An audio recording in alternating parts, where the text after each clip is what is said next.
السلام عليكم ورحمة الله وبركاته أعزائي طلبة وطالبات الصف الثاني الإعدادي.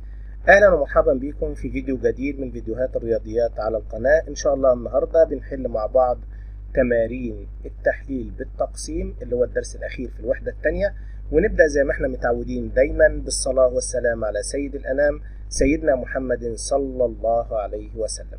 يلا بينا نشوف التمارين بتاعتنا.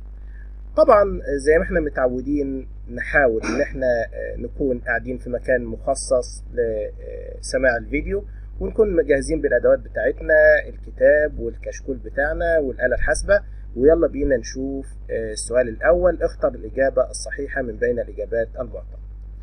السؤال الاول بيقول x تربيع ناقص ax زائد bx ناقص ab، التحليل بتاعه هيكون ايه؟ لو احنا ركزنا كده وخدنا الاثنين اللي بالاخضر دول مع بعض، واخدنا الاثنين اللي بالاصفر دول مع بعض، من الاول خدنا اكس عامل مشترك هيتبقى اكس ناقص ايه، واللي هو بالاصفر لو خدنا بي عامل مشترك هيتبقى اكس ناقص ايه. مين اللي مقرر حاليا؟ المقرر حاليا اكس ناقص ايه. هناخد اكس ناقص ايه عامل مشترك، فهيتبقى عندنا اكس زائد بي. يبقى احنا عندنا عاملين اكس زائد بي واكس ناقص ايه.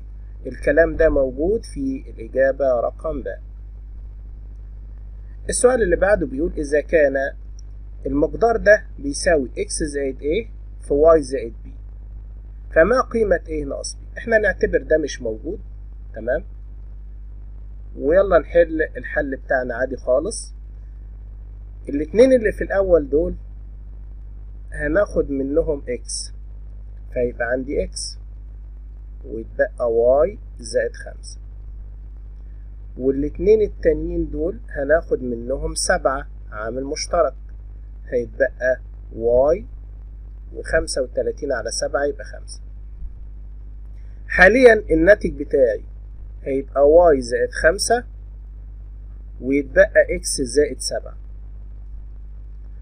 اما نعمل عملية مقارنة، الاكس زائد ايه يعني كده الايه تساوي 7، والواي زائد بي يعني البي تساوي 5. يبقى ايه ناقص بي 7 ناقص 5 تساوي 2. نركز، لان لو قال بي ناقص ايه كانت هتبقى 5 ناقص 7 يبقى سالب ايه؟ سالب 2. طيب النقطة رقم 3 بيقول ان المقدار ده عبارة عن 3 عوامل. ازاي نوصل لل3 عوامل دول؟ يلا ناخد الاتنين اللي في الاول دول مع بعض، ناخد منهم اكس تربيع عامل مشترك، هيتبقى عندي اكس زائد 5. وهنا هاخد سالب 4 عامل مشترك، هيتبقى اكس سالب على سالب يبقى موجب، 20 على 4 تبقى 5. هناخد بعد كده الاكس زائد 5 عامل مشترك، هيتبقى عندي اكس تربيع ناقص 4. لسه ما خلصتش الحكاية، الاكس زائد 5 زي ما هي، وهنا اكس ناقص 2 واكس زائد 2 اللي هو فرق بين ايه؟ بين مربعين. طيب تعالى بقى خد القيم بتاع الايه والبي والسي.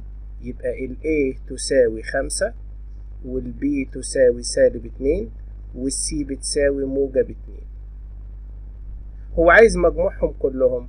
اما نجمع السالب 2 والموجب 2 هيتكنسلوا بصفر، يبقى الناتج النهائي بيساوي 5، يعني الاختيار ب. بعد كده النقطة رقم 4 بيقول إذا كانت إكس زائد بي ب5 وإكس تربيع زائد إيه بتساوي 12. تحليل المقدار ده، لو أنت خدت إكس تربيع من الاتنين اللي في الأول هيتبقى إكس زائد بي، ولو أنت خدت إيه من هنا هيتبقى إكس زائد بي. يبقى الناتج بتاعنا عبارة عن إكس زائد بي والقوس التاني إكس تربيع زائد إيه.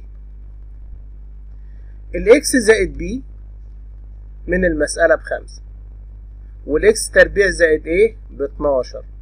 طب هما عاملين مضروبين، يبقى 5 في 12 تساوي 60. الإجابة رقم د. يبقى 5 في 12 تساوي كام؟ تساوي 60. طيب السؤال رقم 5 بيقول عند إكمال المربع للمقدار ده نضيف إليه، طبعا اللي ناقص هنا عبارة عن الأوسط، ده موجب ليه جذر، ده موجب ليه جذر، يبقى اللي ناقص هو الأوسط. بنحسبه إزاي؟ موجب أو سالب 2 في جذر الأول اللي هو إكس، وجذر الأخير اللي هو 3، هتطلع موجب أو سالب 6x. ندور في الاختيارات هنلاقي الاختيار رقم ب. النقطة رقم 6 بيقول لي عند إكمال المربع للمقدار ده، طبعا واضح جدا إن اللي ناقص هنا هو الحد الأخير الثالث، وبنحسبه إزاي هنا؟ الثالث يساوي مربع الوسط يعني 144x تربيع على 4 في الأول يعني 4x تربيع. الإكس تربيع هتتكنسل مع الإكس تربيع، يبقى 144 على 4 تبقى 36، وهنا الاختيار رقم د. ليه يا أستاذ ما خدناش موجب أو سالب؟ لأن الثالث دايما بيكون إيه؟ ثانية واحدة. هو بيقول هنضيف إيه؟ علشان نعدل المقدار طبعا هتبقى موجب أو سالب 36، يعني احنا هنضيف موجب 36 ونرجع نطرحها مرة تانية. طيب بس هنضيف الأول، لأن علشان يكون مربع كامل لازم تبقى موجب 36 أولا، وبعد كده في الآخر ناقص إيه؟ ناقص 36. السؤال رقم 7 بيقول إذا كان x تربيع زائد 2x زائد 2 أحد عاملي المقدار، يعني قوس من الإيه؟ من الأقواس بتاع المقدار ده، فما العامل الآخر؟ طبعا هنا المقدار ده لازم يتعمل له تحليل بإكمال المربع، يبقى هنا x أس 4 زائد 4، لو حسبنا الحد الأوسط هيطلع موجب أو سالب 2x تربيع في 2، يعني موجب أو سالب 4x تربيع. فإحنا هنبدأ نضيف 4x تربيع ونطرح 4x تربيع. أولا هنعمل مربع كامل، يبقى x تربيع زائد 2 الكل تربيع ناقص 4x تربيع. بعد كده هنبدأ نعمل فرق بين مربعين، الإكس تربيع زائد 2 هنا والإكس تربيع زائد 2 هنا، واحدة سالب وواحدة موجب. الأربعة إكس تربيع جذرها يبقى 2x وهنا 2x. ركز هتلاحظ إن العامل اللي موجود إكس تربيع زائد 2x زائد 2 اللي هو ده، وبالتالي العامل الآخر اللي هو إكس تربيع ناقص 2x زائد 2 اللي هو الاختيار رقم أ. بكده يكون خلصنا نقاط اختر، وزي ما انتم شفتوا هي نقاط يعني جميلة جدا ومحتاجة شغل واحنا وضحناها. وتعالوا بقى نشوف السؤال رقم 8 اللي هو بيقول حلل كل مما يأتي تحليلا ايه؟ تحليلا تاما. طبعا ده تحليل بالتقسيم، فاحنا هنقسم ازاي؟ هنبدأ نقسم 2 و2 او 3 و1 زي ما شفنا في الشرح على حسب شكل المسألة بتاعتي. هنا ايه اكس زائد بي اكس، اقدر اخد اكس عامل مشترك؟ نعم، فانا هاخد الاثنين دول مع بعض، ايه اكس زائد بي اكس زائد ايه زائد بي. طبعا هنا هاخد الاكس عامل مشترك يبقى اكس ويتفضل ايه زائد بي، وهنا الايه زائد بي مفيش عامل مشترك، لازم تبقى عارف ان في هنا كده ايه؟ واحد. طب مين المقرر هنا ايه؟ المقرر اللي انا اقدر اخده عامل مشترك ايه زائد بي، يبقى احنا كده تقسيمنا سليم. ونفتح قوس ويتبقى عندنا x زائد 1. بكده يبقى انتهت المسألة. النقطة رقم 2 هي نفس الفكرة، تحليل بالتقسيم، 4 حدود. ال 12y زائد 2x، 12y زائد 2x، لو خدت هنا عامل مشترك هيبقى فيه y و x، وهنا لا. طب ايه رأيكم ناخد دي مع دي؟ يعني هقسم بالشكل ده، تبقى 12y ناقص 8xy و 2x ناقص 3. 2x ناقص 3. طيب هنا لو انا اخدت ال 12 وال 8 اقدر اقسم على الاربعة اهو، وكمان اخد واي عامل مشترك متكررة، يبقى 4 واي. 12 على 4 تبقى 3 ناقص 8 على 4 يبقى 2 اكس. خلي بالك بقى هنا 3 ناقص 2 اكس، علشان دي تبقى زي دي خد سالب 1 عامل مشترك علشان تغير الترتيب، وتبقى 3 ناقص 2 اكس. علشان في الخطوة دي تلاحظ ان 3 ناقص 2 اكس متكررة بنفس ترتيبها، هتاخد 3 ناقص 2 اكس، وكده افتح قوس يبقى عندي 4 واي ناقص 1. انتهت المسألة. السؤال اللي بعده، انا هاخد 6 ام، هاخد 6 ام زائد 3 ام ان، وهاخد سالب ان ناقص 2.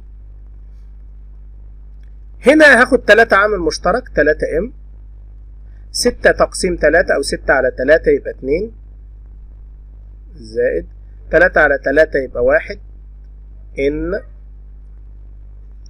وهنا هاخد سالب 1 عامل مشترك هيبقى ان زائد 2. اما تاخد سالب عامل مشترك بتغير الاشارات اللي جوه كلها. واضح ان ان زائد 2 او 2 زائد ان مكررة، يبقى هكتب ان زائد 2، ويبقى باقي عندنا 3 ام ناقص 1. خلي بالك هنا مفيش حاجة جنب القوس يعني 1، لما تقسم القوس على نفسه يدينا 1، يبقى الناتج النهائي بتاعنا ان زائد 2 في 3 ام ناقص ناقص 1. السؤال اللي بعد كده رقم 4.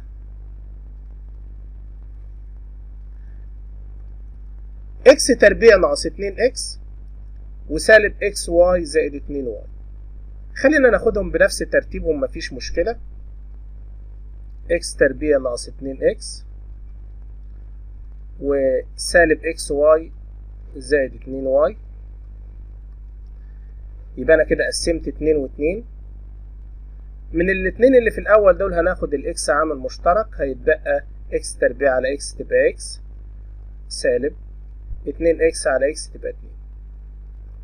وهنا هناخد سالب واي عامل مشترك، سالب اكس واي على سالب واي تبقى اكس، وموجب على سالب تبقى سالب، 2 واي على واي تبقى 2. طالما ظهر عندنا قوس مكرر يبقى كده احنا ماشيين صح. هناخد اكس ناقص 2 عامل مشترك، يبقى هنا اللي باقي عندنا اكس ناقص واي. السؤال اللي بعده بيقول 11 اكس تكعيب ناقص 6 اكس تربيع. خلينا ناخدهم بنفس الترتيب. 11 اكس تكعيب ناقص 6 اكس تربيع و11 اكس ناقص 6. الاتنين اللي في الاول دول هناخد منهم اكس تربيع عامل مشترك، هيبقى باقي 11 اكس ناقص 6. وهنا مفيش عامل مشترك، افتكر ان فيه 1 جنب القوس ده عشان ما تنساش، يبقى 11 اكس ناقص 6. خلينا ناخد ال 11 اكس ناقص 6 عامل مشترك،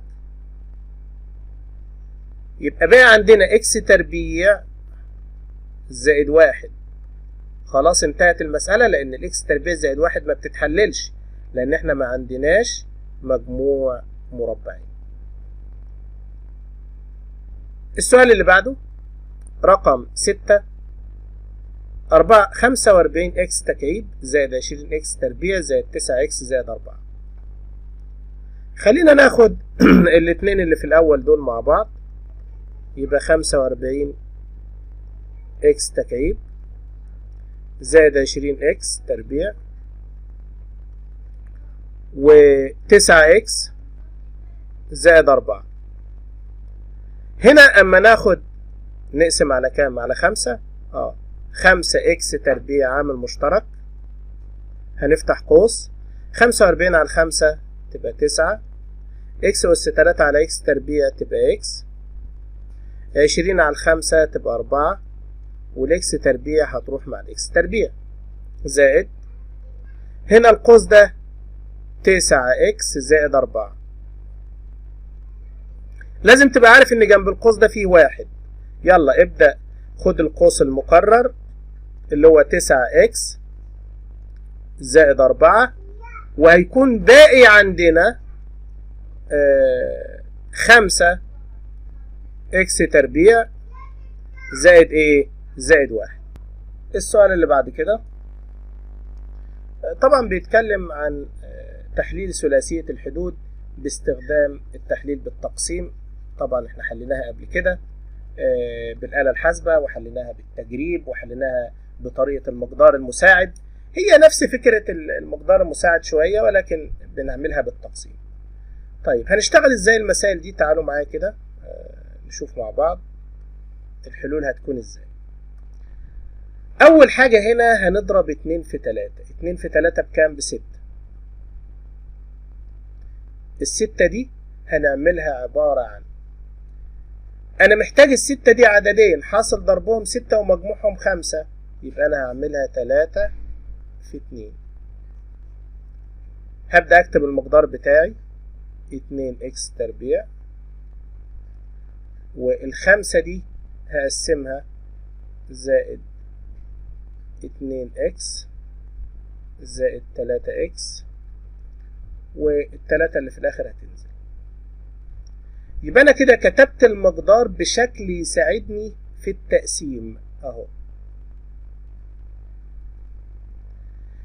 الاتنين اللي في الاول هناخد منهم 2 اكس عامل مشترك،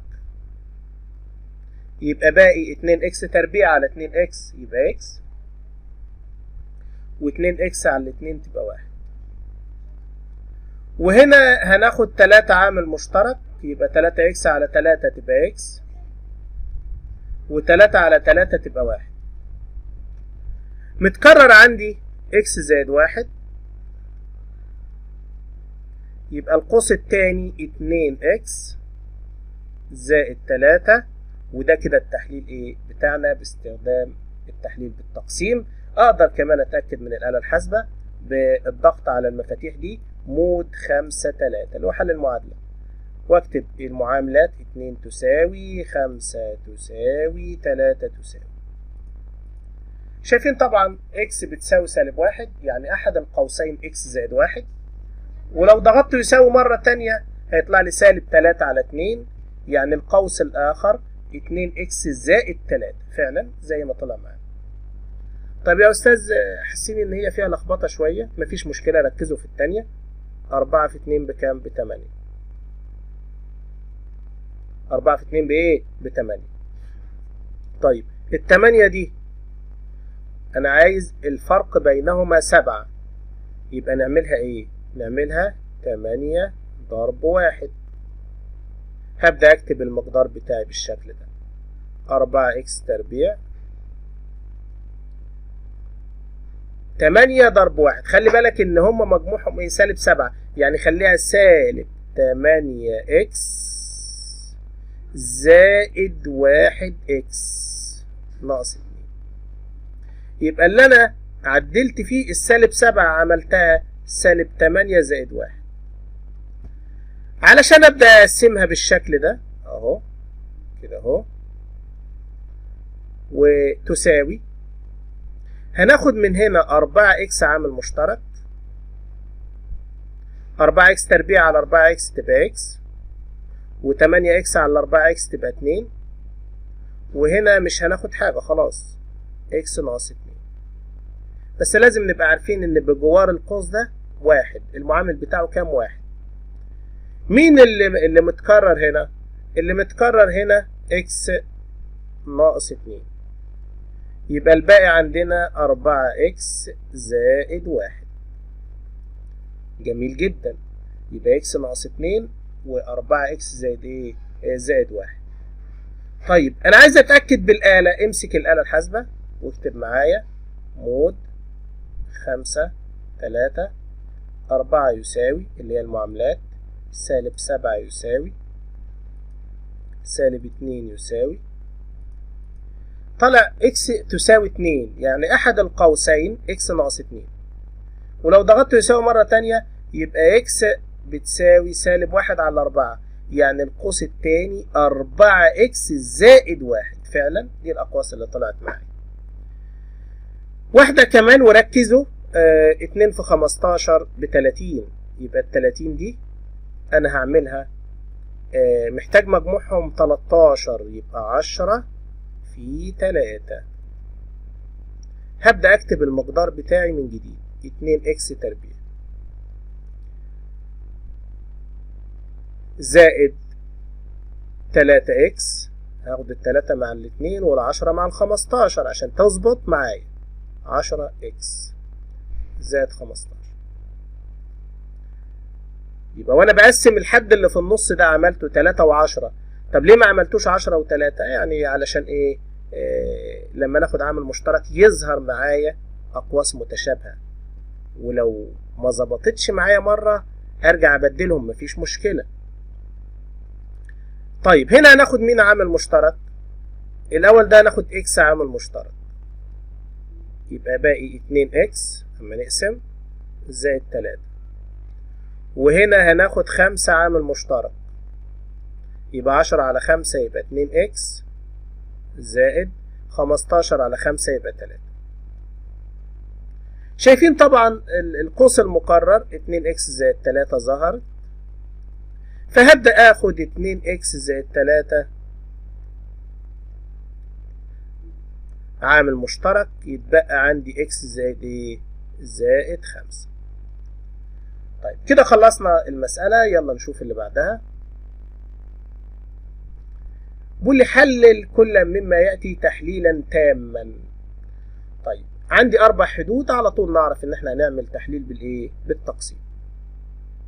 طيب الاكس تربيع ناقص واي تربيع ناخدهم مع بعض مناسبين؟ مناسبين جدا. اكس تربيع ناقص واي تربيع زائد سالب 6x ناقص 6y.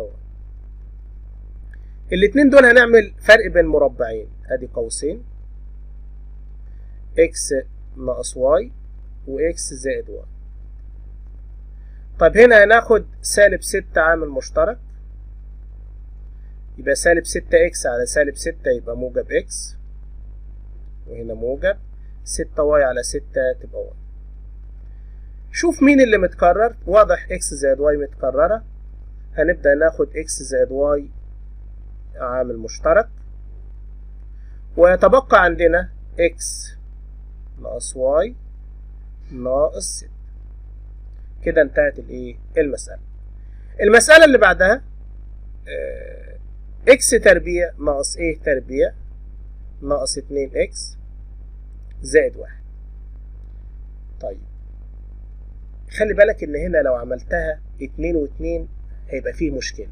انا عايز اوريك المشكلة دي، تعالى نوريك المشكلة.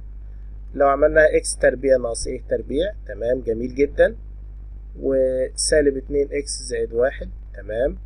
هنا هنعمل x ناقص a و x زائد a. طب وهنا مفيش، هتفضل زي ما هي سالب 2x زائد 1، فواضح ان مفيش حاجة متكررة، فهي دي المشكلة اللي انا بقول لك عليها. طب نقسم ازاي؟ ايه رأيكم؟ بصوا معايا كده كويس. اكس تربيع ناقص 2 اكس زائد 1 دول كده مع بعض، لان هما عبارة عن مقدار ثلاثي مربع كامل. يعني اقدر احلله بشكل بسيط واعمل جذر الاول اشارة النص جذر الاخير الكل تربيع ناقص ايه تربيع. كده هكمل المسألة، هتمشي معايا مش هتقف اهو. يبقى اكس ناقص 1 واكس ناقص 1، واحدة سالب وواحدة موجب ايه ايه. كده انتهت المسألة. ولو انت حابب تكتب الترتيب بشكل مختلف، الرموز الاول وتكتب الواحد في الاخر، مفيش مشكلة. عايز تسيبها كده برضو مفيش مشكلة. السؤال اللي بعد كده رقم 3 بيقول اكس اس 4 زائد 2 اكس تكعيب ناقص اكس 9 اكس تربيع ناقص 18 اكس. طيب خلينا نبدأ نقسم 2 و2 ونشوف ايه اللي هيظهر معانا. ولا انتوا شايفين ان انا شايف يا استاذ في البداية اصلا في عامل مشترك. انا شايف الاكس موجودة في كل الايه، في كل الحدود. خلاص طالما الاكس موجودة في كل الحدود يبقى خلينا ناخد مبدئيا الاكس عامل مشترك في البداية. يتبقى عندنا اكس تكعيب زائد 2 اكس تربيع ناقص 9 اكس ناقص 18. طيب يبقى دي الخطوة الأولى. خلينا ناخد الاكس زي ما هي، وبعد كده نقسم جوه.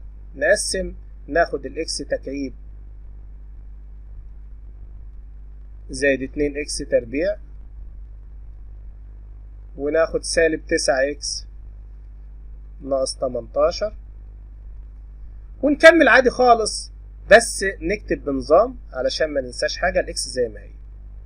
هنا بناخد الاكس تربيع عامل مشترك، اكس تكعيب على اكس تربيع تبقى اكس، و2 اكس تربيع على اكس تربيع تبقى 2، وهنا هناخد سالب 9 عامل مشترك يبقى اكس زائد 2.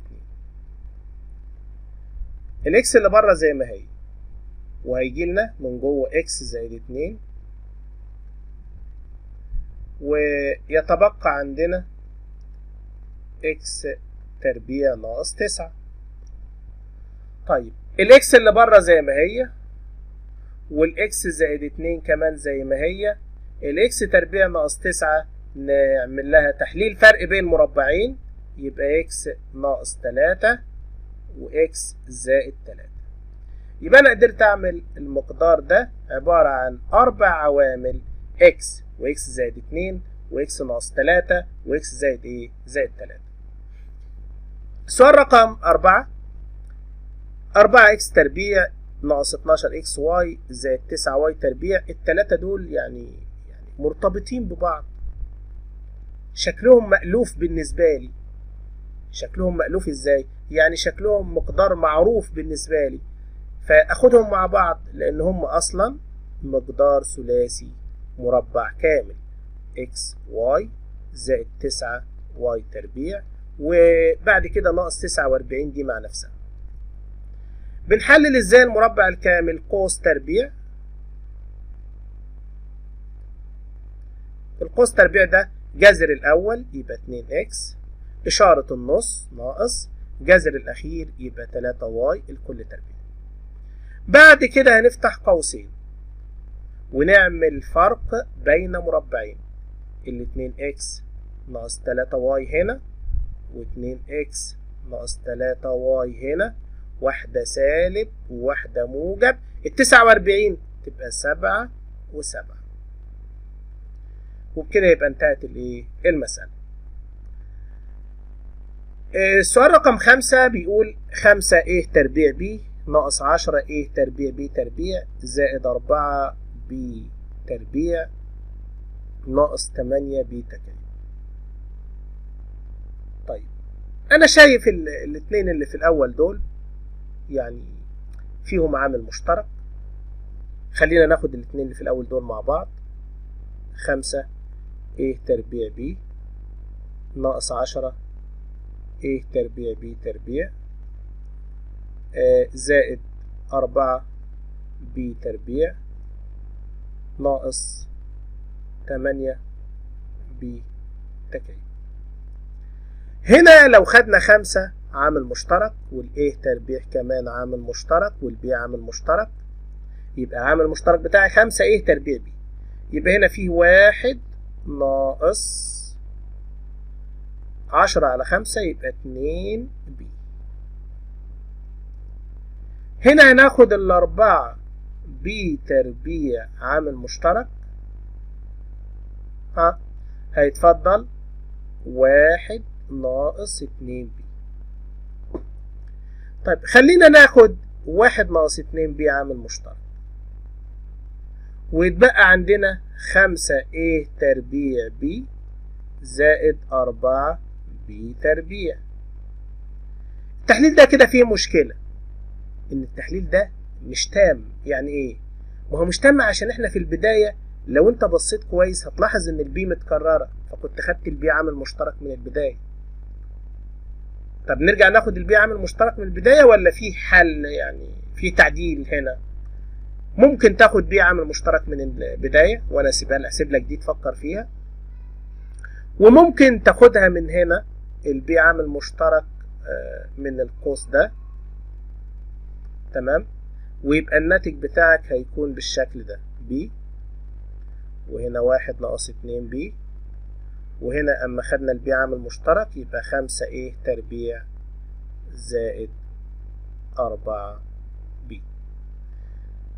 يبقى لو انت خدت البي عامل مشترك من البداية هيطلع لك الشكل ده، ولو انت خدتها كمان من النهاية زي ما عملنا كده طلع نفس الايه، نفس الشكل.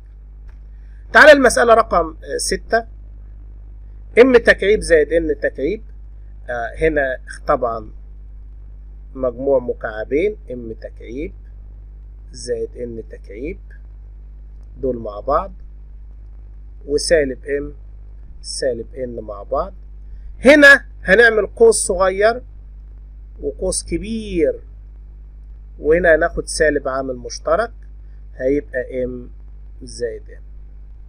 يلا نفتكر مع بعض مجموع المكعبين جذر التكعيب يبقى ام زائد ان، ربع يبقى ام تربيع، غير الاشارة يبقى ناقص، نضربهم في بعض يبقى ام ان، ربع التاني تبقى ان تربيع. طبعا واضح ان في ام زائد ان متكررة، ام زائد ان متكررة. اوعى تنسى هنا في 1 معامل، اللي باقي بقى عندي هيكون ام تربيع ناقص ام ان زائد ان تربيع ناقص 1.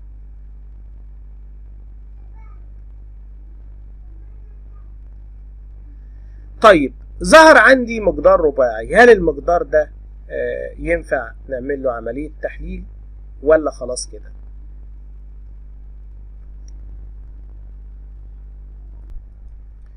طبعا لو قسمناه هيبقى ان زائد 1 وان ناقص 1، وهنا هيكون ام في ام ناقص ان، مفيش حاجة مكررة، فخلاص هنكتفي ايه بالحل بتاعنا لحد هنا، ونشوف السؤال اللي بعده.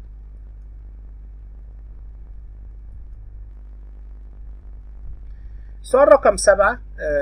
4 كي أس 4 ناقص 49 كي تربيع زائد 14 كي ناقص 1. 4 كي أس 4 خليها ناخدها كده لوحدها. لو احنا خدنا سالب عامل مشترك من هنا هيبقى 49 كي تربيع ناقص 14 كي زائد 1، والمقدار ده كده مقدار ثلاثي مربع كامل، لان هنا دي جذرها 7 كي ودي جذرها 1، لو قلت 2 في 7 كي في 1 هتلاقي 14 كي.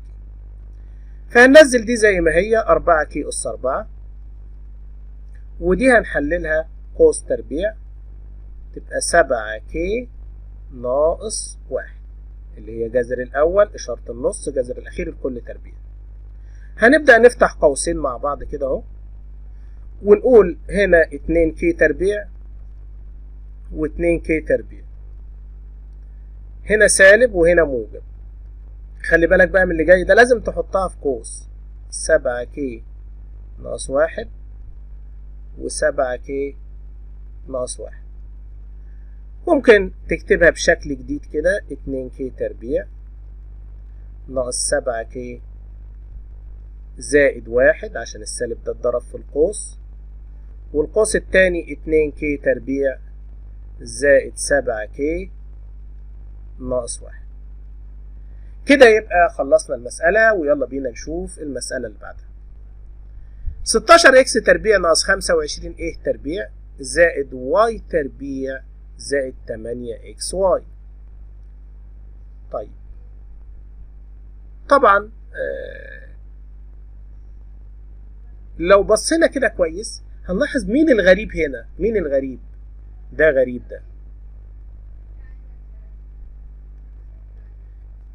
يبقى هنا هناخد ال 16 اكس تربيع زائد 8 اكس واي زائد واي تربيع لحالهم مع بعضهم كده، وناخد ال 25 ايه تربيع لوحدها. ده مربع كامل، فهنقول 4 اكس زائد واي الكل تربيع. جبناها ازاي؟ جذر الاول اشارة النص جذر الاخير الكل تربيع ناقص 25 ايه تربيع، وهنا نبدأ نحلل الفرق بين مربعين، تبقى 4x زائد y و4x زائد y، واحدة سالب وواحدة موجب، 5a اللي هي جذر ال 25a تربيع و5a. كده يبقى خلصنا المسألة، ويلا بينا نشوف السؤال اللي بعده. هنا بيقول حلل كل مما يأتي تحليلا تحليلا تاما. رقم 1 بيقول x أس 4 زائد 4 y أس 4. طبعا أول ما تشوف أس 4 على طول تعرف إن أنت عندك إكمال مربع، فبتحتاج تشوف الوسط اللي أنت هتضيفه وتطرحه. يبقى موجب أو سالب 2 في جذر الأول اللي هو x تربيع في جذر الأخير اللي هو 2y تربيع، يعني موجب أو سالب 4 x تربيع y تربيع. هنبدأ نعيد كتابة المقدار بتاعنا بشكل جديد، x أس 4 زائد 4y أس 4. بنضيف 4x تربيع y تربيع ونرجع نطرحها تاني 4x تربيع y تربيع. هنا ده التقسيم بتاعنا، فبنبدأ ناخد جذر الأول x تربيع إشارة النص جذر الأخير الكل تربيع. بعد كده بنبدأ نفتح قوسين أهو، الإكس تربيع زائد 2y تربيع بتتكتب هنا وهنا.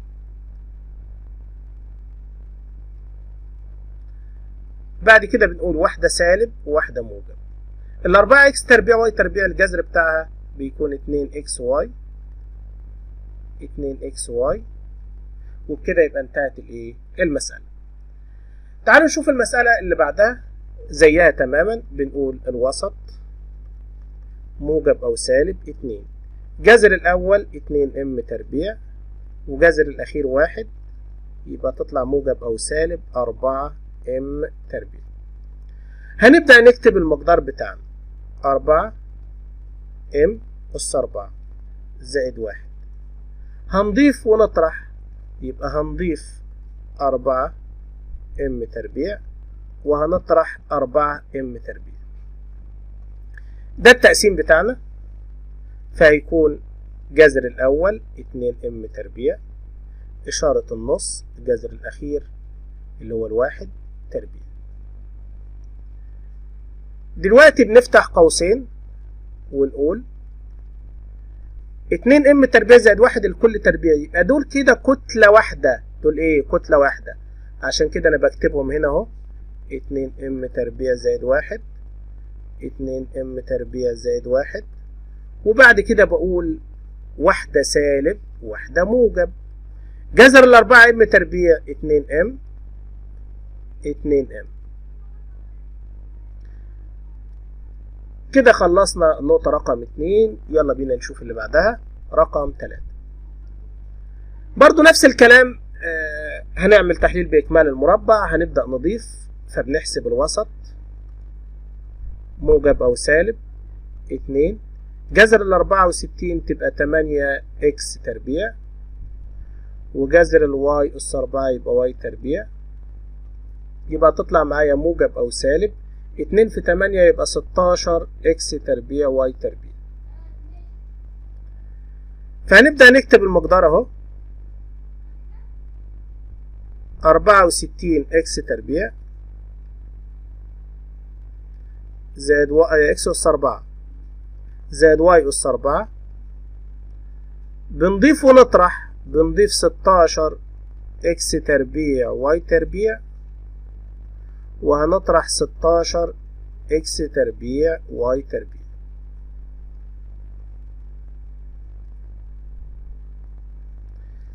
طبعا المقدار ده مقدار ثلاثي مربع كامل.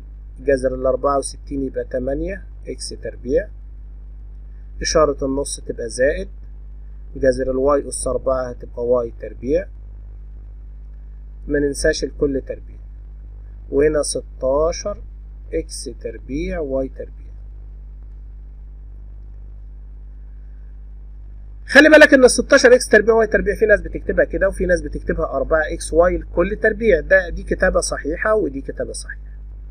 هنبدأ نفتح قوسين ونكتب هنا 8 اكس تربيع زائد واي تربيع، وهنا 8 اكس تربيع زائد واي تربيع. بعد كده بنقول واحدة سالب وواحدة موجب. جذر 16 يبقى 4 اكس واي، اوعى تنسى تاخد الجذر 4 اكس واي. انتهت المسألة ويلا نشوف اللي بعدها.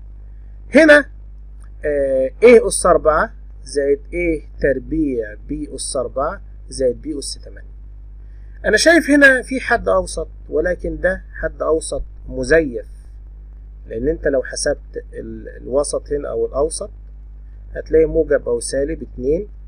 جذر ال A أس 4 يعني A تربيع، وجذر ال B أس 8 يعني B أس 4، يعني هيطلع موجب أو سالب 2 A تربيع B أس 4. طب أنا عندي واحدة، أنت عندك واحد أهو، يبقى أنت أما تضيف كام؟ ضيف واحد واطرح واحد، يبقى المقدار بتاعك يبقى A أس 4 زائد، أما نضيف واحد يبقى 2 A تربيع B أس 4 زائد B أس 8. طب أنا كده ضفت واحد، اطرح واحد بس، يبقى ناقص واحد A تربيع B أس 4. هنبدأ ناخد مربع كامل، يبقى A تربيع زائد B أس 4، وهنا A تربيع B أس 4. بعد كده بنفتح قوسين زي بعض ونعمل فرق بين مربعين. A تربيع زائد B أس 4 تنزل هنا وهنا، A تربيع زائد B أس 4، واحدة سالب وواحدة موجب، ونبدأ ناخد الجذر اللي A تربيع B أس 4 اللي هي A B أس 2، A B أس 2. كده انتهت انتهت المسألة. السؤال اللي بعده بيقول لي واي أس 4 ناقص 23 واي تربيع زائد 1. هقول له أنا هحسب الأوسط. الأوسط هنا أو الحد اللي في النص موجب أو سالب 2. جذر الواي أس 4 يبقى واي تربيع، وجذر الواحد يبقى 1، يبقى موجب أو سالب 2 واي تربيع. خلي بالكم، يبقى موجب أو سالب 2 واي تربيع. يبقى أنا هضيف 2 واي تربيع ونقص 2 واي تربيع. خلينا نكتب كده بنظام شوية، يبقى واي أس 4 زائد 1. هزود 2 واي تربيع. طب أما نقص 2 واي تربيع وأنت عندك أصلا من البداية سالب 23، يبقى سالب 23 وسالب 2 يبقى سالب 25 واي تربيع. مش محدش يقول لي يا أستاذ أنت زودت 2 ونقصت 25. لا، أنا نقصت 2 بس كان عندنا سالب 23 فجمعناها معاها فأصبحت بالشكل ده. هنا جذر الأول واي تربيع إشارة النص، جذر الأخير الكل تربيع، وهنا 25 واي تربيع. هنبدأ نفتح قوسين أهو. تمام. الواي تربيع زائد واحد هنا وهنا، واحدة سالب وواحدة موجب، 25 تبقى 5 واي، تبقى 5 واي. كده انتهت الايه؟ انتهت المسألة. السؤال اللي بعده نفس الفكرة، اما نشوف اللي في النص هيطلع ايه. هيطلع موجب او سالب 2، جذر الاكس اس 4 يبقى اكس تربيع، وجذر الواحد هيبقى واحد، يبقى موجب او سالب 2 اكس تربيع. خلي بالك بقى ما تقولش موجب 2 اكس تربيع وتعملها سالب 13. ليه؟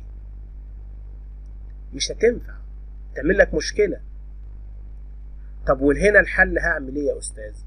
انت خد ال 11 دي اعملها بالشكل اللي انا هعمله ده اهو، اكس اس 4 زي ما هي زائد واحد، قسمها بقى السالب 11 اعملها سالب 2 اكس تربيع وسالب 9 اكس تربيع. ده كده شكل يخدمني في الحل. انما انت لو عملتها موجب 2 وسالب 13 في مشكلة، مش هتعرف تكمل.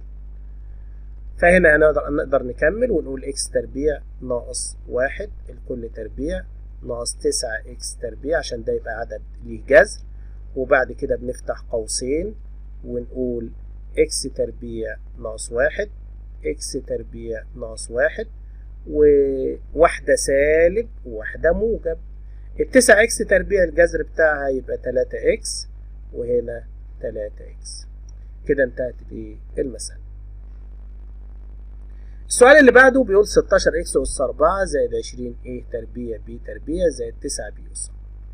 هنا في حد في النص، ولكن الحد ده مزيف، والدليل على كده ان انت لما تيجي تقول الوسط او الحد الاوسط موجب او سالب 2، جذر ال 16 يبقى 4 اكس تربيع، وجذر التسعة يبقى 3 بي تربيع، يعني هيطلع موجب او سالب 2 في 4 ب 8، 8 في 3 ب 24 ايه اكس تربيع. هنا في خطأ، هنا في خطأ. دي الاكس دي يا اما نخليها ايه. تمام، خليها ايه عشان تبقى مظبوطة. يبقى الحد اللي في النص موجب او سالب 2 في 4 ب 8 في 3 ب 24 ايه تربيع بي تربيع. طيب انا عندي هنا 24 انا عايز 24 يبقى انا هضيف 4 فقط ونقص 4، يبقى 16 ايه تربيع اس 4 و9 بي اس 4. خلي بالك بقى هنعمل ايه. هنا دي 20 يبقى 24 ايه تربيع بي تربيع ونقص 24 ومعاك 20 يبقى ناقص 4 ايه تربيع بي تربيع. لازم قبل ما تكمل تتأكد ان الإضافة والإضافات بتاعتك مظبوطة، ولو رجعت المقدار هيرجع لأصله، يبقى احنا بنعدل الشكل فقط. وهنا التكملة طبعا خلاص اتحفظت، 4 ايه تربيع زائد 3 بي تربيع الكل تربيع ناقص 4 ايه تربيع بي تربيع. عايز تسيبها زي ما هي سيبها، عايز تعملها قوس تربيع مفيش مشكلة. هنا بنبدأ نعمل فرق بين مربعين، 4 ايه تربيع زائد 3 بي تربيع، وهنا 4 ايه تربيع زائد 3 بي تربيع، واحدة سالب وواحدة موجب. جذر ده جذر اللي انا هعلم عليه بالاصفر ده يبقى 2 ايه بي. هنكتب هنا كده 2 ايه بي وهنا 2 ايه بي. كده انتهت الايه المسألة. السؤال اللي بعده كي أس 5. هناخد طبعا الكي متكررة واضح جدا، هناخد الكي عامل مشترك. بعد ما ناخد الكي عامل مشترك يبقى كي أس 4 زائد 5 كي تربيع زائد 9 كي. أما حسبنا الحد الأوسط طلع موجب أو سالب 6 كي تربيع. يبقى أنا هكتب يساوي الكي هتنزل اللي بره دي كي أس 4 زائد 6 كي تربيع زائد 9 كي 9 فقط. سوري، هنا مفيش كي لأن احنا أخدنا الكي عامل مشترك. وبعد كده ناقص، أنا زودت 6 كي تربيع يبقى هنقص 6 كي تربيع، ولكن أنت عندك في الأصل موجب 5 كي، يبقى هيطلعوا كام؟ هيطلعوا ناقص 1 كي تربيع تساوي الكي اللي بره زي ما هي هنا كي تربيع زائد 3 الكل تربيع اللي هو مكان القوس ده ناقص كي تربيع. يبقى الكي زي ما هي، وهنبدأ نعمل فرق بين مربعين قوسين اهو،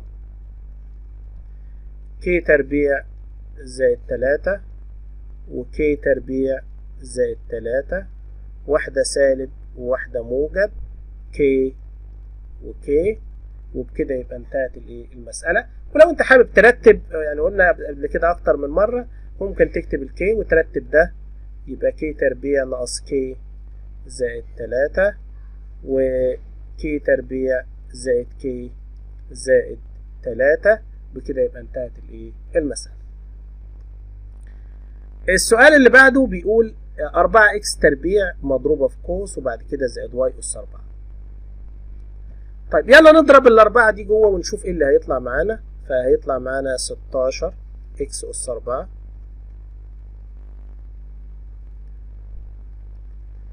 ناقص 4 في 7 ب 28 اكس تربيع واي تربيع زائد واي أس 4. بص على اللي في النص سالب 28. طب ما تحسب الوسط بتاعك انت. طبعا الأوسط هنا موجب أو سالب 2 في جذر الأول جذر ال 16 هيبقى 4 اكس تربيع، وجذر الواي أس 4 تبقى واي تربيع، يبقى تطلع موجب أو سالب 8 اكس تربيع واي تربيع. طيب تعالى نكتب بقى المقدار بتاعنا كده من البداية، يبقى 16 اكس أس 4 وواي أس 4، وهنا هنزود 8 اكس تربيع واي تربيع، هننقص 8 وعندك سالب 28 يعني سالب 36 اكس تربيع واي تربيع. نبدأ نكمل.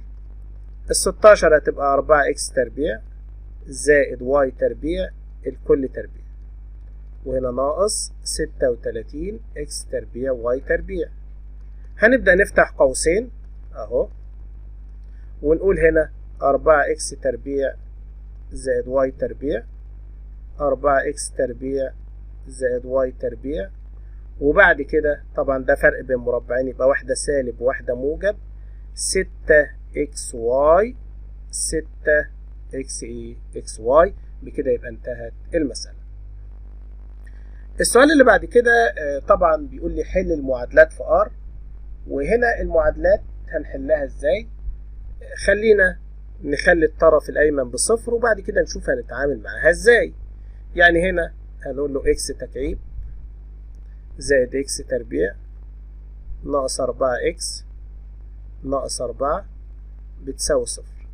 واضح ان احنا هنا هنعمل تقسيم، ناخد الاكس تربيع زائد اكس تكعيب زائد اكس تربيع مع بعض، والسالب 4 اكس ناقص 4 مع بعض.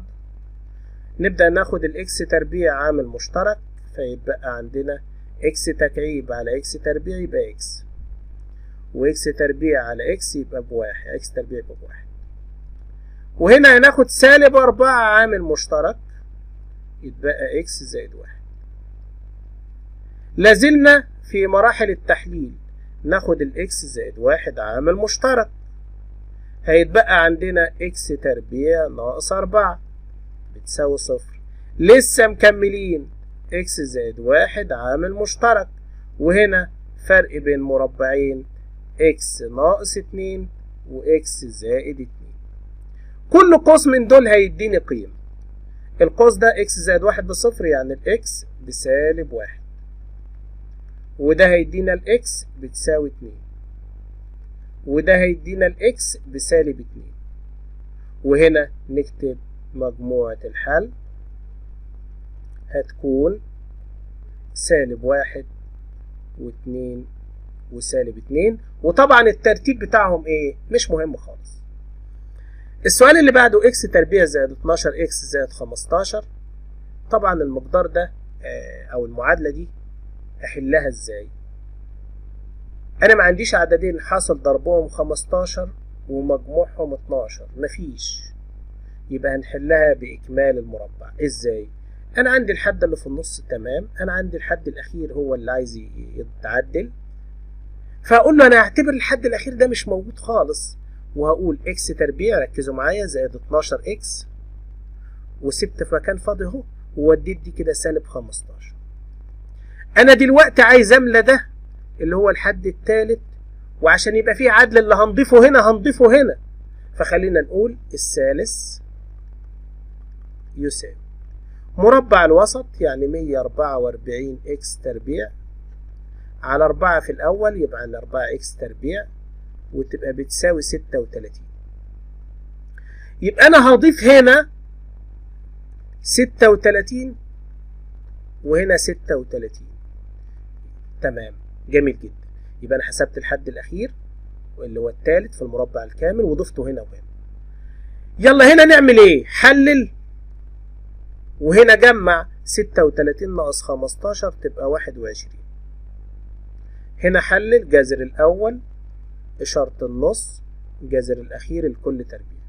خد الجذر، يبقى x زائد 6 بتساوي موجب أو سالب جذر 21. ودي الستة بعكس الإشارة، يبقى الإكس بتساوي سالب 6 زائد أو ناقص جذر 21. يا أستاذ نعم، اكتب مجموعة الحل. نكتب سالب 6 زائد جذر 21 وسالب 6 ناقص جذر 21. ولكن عشان تطمن جيب الآلة الحاسبة واكتب معايا مود 5 3. المعاملات بتاعتك معامل الإكس تربيع 1، يبقى 1 يساوي اللي في النص اللي هي البي، يبقى 12 يساوي الحد المطلق 15 يساوي، وتقول يساوي، طلع سالب 6 زائد جذر 21. والحل الثاني سالب 6 ناقص جذر 21. يبقى احنا حليناها بطريقة اسمها ايه؟ إكمال المربع. السؤال اللي بعد كده بيقول إذا كان حجم الصندوق المقابل 12 وحدة مكعب فوجد أبعاده. طبعا حجم الصندوق V يساوي الطول في العرض في الارتفاع، يبقى x زائد 4 اللي هو حاصل ضرب أبعاده يعني، وx ناقص 1 في x. خلينا نضرب الx دي هنا، يعني x زائد 4 في x تربيع ناقص x، وابدأ اضرب مرة كمان. الx في x تربيع هتكون x تكعيب ناقص x في x يبقى x تربيع، والأربعة في x تربيع تبقى 4x تربيع ناقص 4 في x ب4x، يبقى x تكعيب ناقص، طبعا 1x تربيع سالب 1x تربيع زائد 4 هتبقى 3x تربيع ناقص 4x. ده الحجم اللي أنا حسبته، ده الحجم اللي احنا ايه حسبناه. طيب نكمل هنا. الحجم ده ب12، يبقى أنا هكتب x تربيع x تكعيب زائد 3x تربيع ناقص 4x بتساوي 12. هنجيبها بعكس الإشارة، يبقى x تكعيب زائد 3x تربيع ناقص 4x ناقص 12 بتساوي 0. هبدأ أقسم دول مع بعض ودول مع بعض. اللي دول هاخد منهم اكس تربيع عامل مشترك، هيتبقى اكس زائد 3، ودول هاخد منهم سالب 4 عامل مشترك، هيتبقى اكس زائد 12 على 4 يبقى 3. وظهر عندي اكس زائد 3 مكررة، يبقى يتبقى عندي اكس تربيع ناقص 4 بتساوي 0. اكس زائد 3، وده هنحللها فرق بين مربعين، يبقى اكس ناقص 2 واكس زائد 2.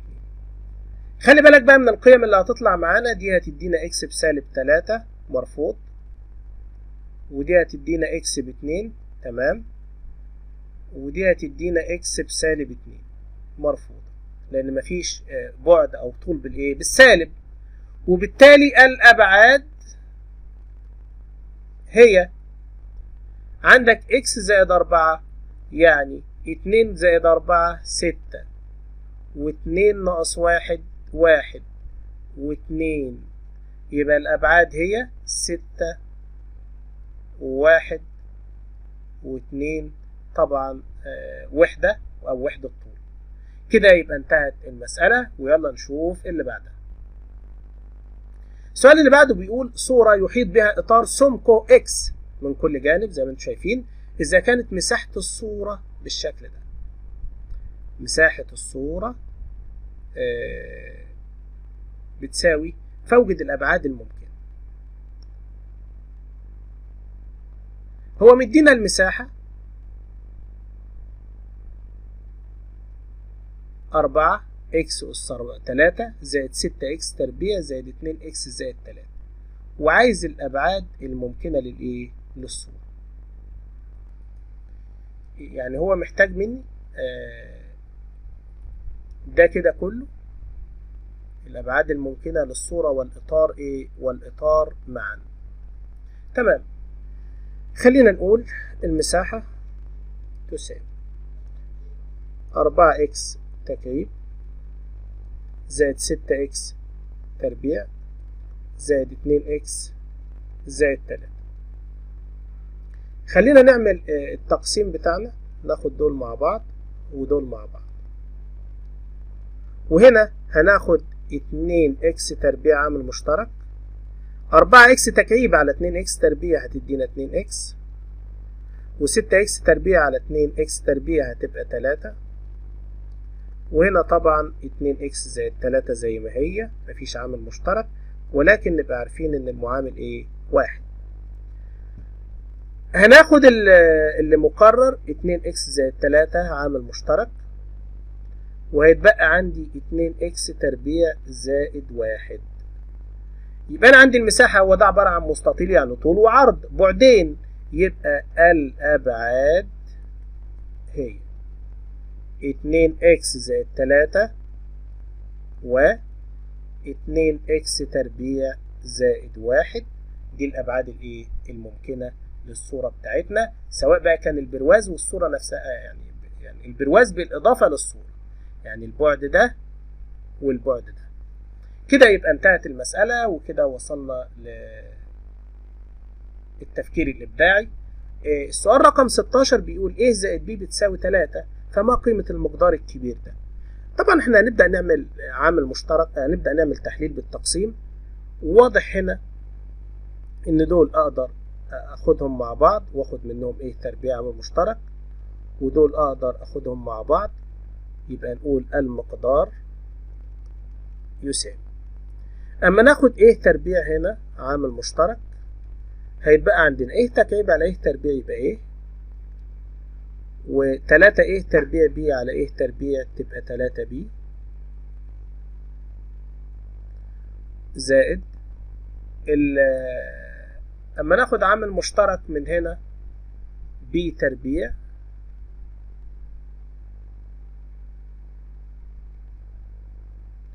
يبقى هنا 3 ايه بي تربيع على بي تربيع تبقى 3 ايه، زائد بي تكعيب على بي تربيع تبقى بي.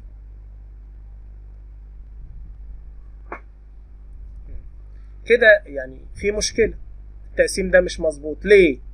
لأن أنت عندك هنا طالع A زائد 3B وهنا B زائد 3A، مش هقدر آخد عامل مشترك. طيب نعيد التقسيم.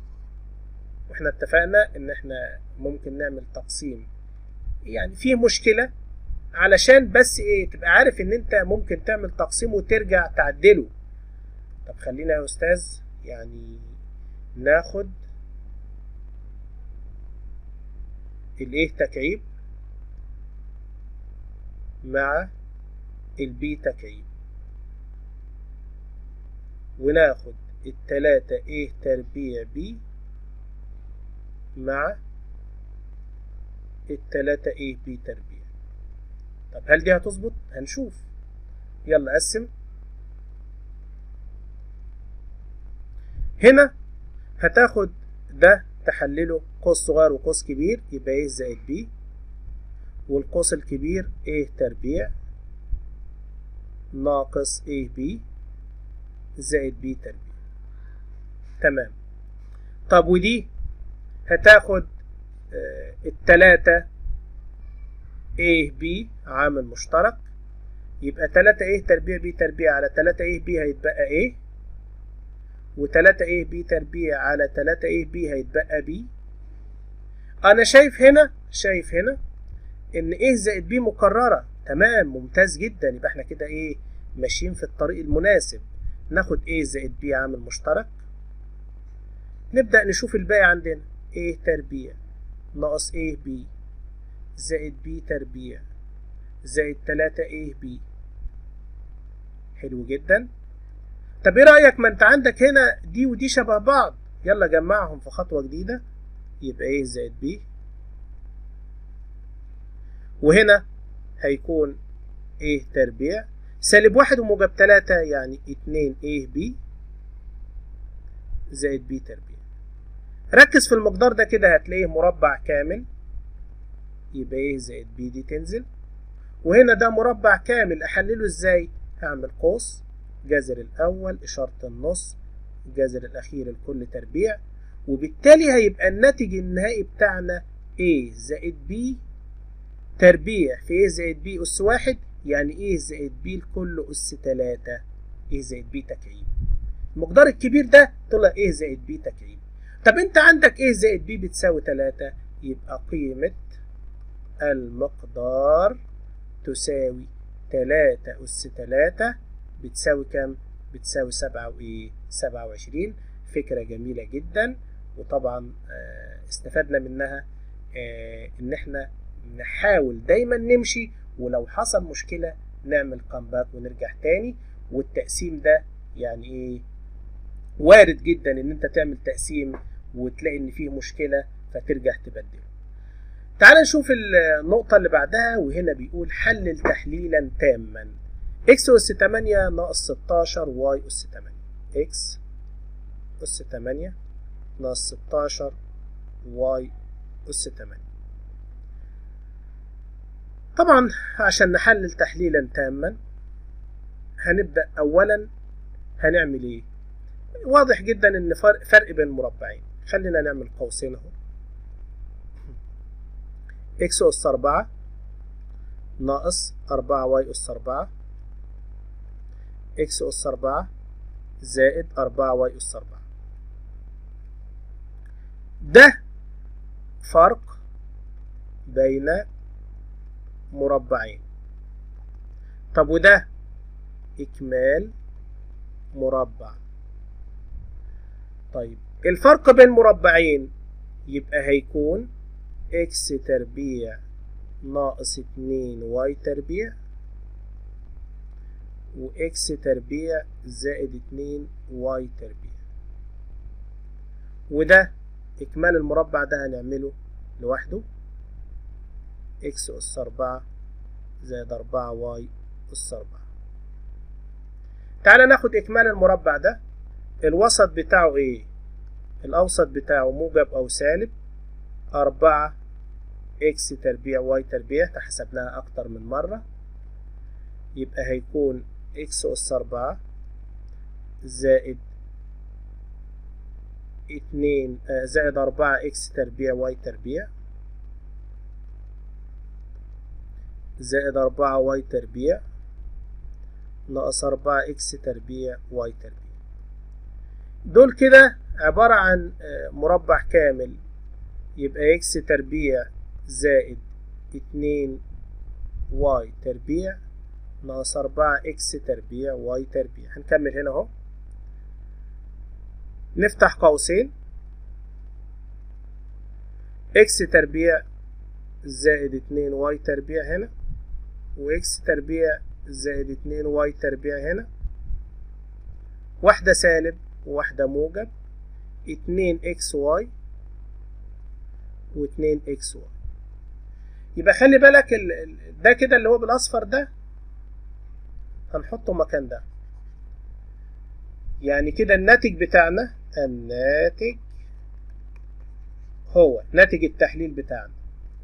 اول حاجة اكس تربيع ناقص 2 واي تربيع. تاني حاجة اكس تربيع زائد 2 واي تربيع. تالت حاجة اكس تربيع زائد 2 واي تربيع ناقص 2 اكس واي. والقوس الاخير اكس تربيع زائد 2 واي تربيع زائد 2 اكس ايه اكس واي. يبقى الناتج بتاعي طلع 4 عوامل بالشكل ده. بكده يكون خلصنا المسألة بتاعتنا، وكمان يكون خلصنا التمارين بتاعتنا. أتمنى أن الشرح ينال إعجابكم، وانتظرونا في كل ما هو جديد ومفيد على القناة.